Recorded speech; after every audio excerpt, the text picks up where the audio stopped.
2024 में होने वाले लोकसभा चुनाव को लेकर यूपी में राजनीतिक हलचल अभी से तेज हो गई है।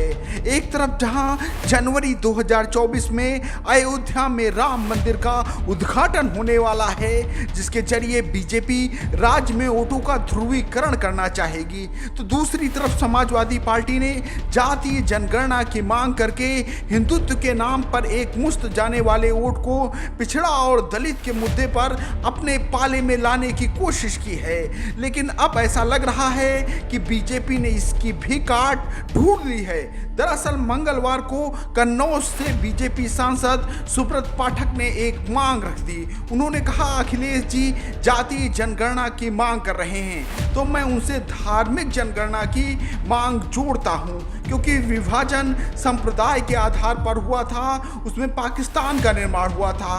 उस समय देश में 7% अल्पसंख्यक थे, अब बढ़कर कितने हो गए, कितने मुस्लिम ईसाई हैं, इसकी जनगणना होनी चाहिए ताकि इसके बाद जाति की जनगणना हो सके। आइए आपको सुनाते हैं क्या कुछ कहा सांसद सुब्रत पाठक ने। मैं ठीक है, अखिलेश जी जाति जनगणना की मांग कर रहे हैं तो मैं उसमें अपनी बात जोड़ते हुए मैं पहले देश में धार्मिक जनगणना होनी चाहिए।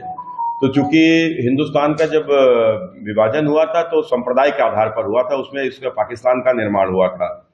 उस समय पर भारत में 7% अल्पसंख्यक थे, अब बढ़कर कितने हो गए हैं, तो देश में कितने मुस्लिम हैं, कितने ईसाई हैं, और इनकी भी एक जनगणना हो ताकि उसके बाद में फिर जाति की जनगणना हो, तो ताकि उसमें फिर लोगों को ये समझ में आ सके कि हमारे अधिकारों को, जिन अधिकारों की हम मांग कर रहे हैं उन अधिकारों के प्रति हमारे दूसरे धर्म के लोग हमारी जाति से उनकी संख्या कितनी अधिक है, तो कम से कम लोगों की समझ में आए कि अगर वो 100 हैं तो हम कितने हैं, हमारी जाति उसके मुकाबले कितनी है, ये बात लोगों की समझ में आएगी। तो पहले धार्मिक जनगणना हो, उसके बाद में फिर जातीय जनगणना हो।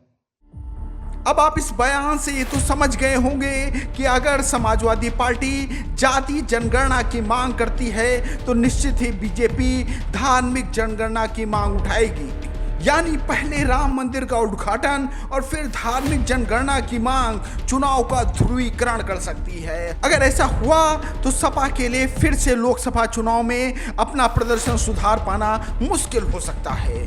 Bureau report, the leader Hindi.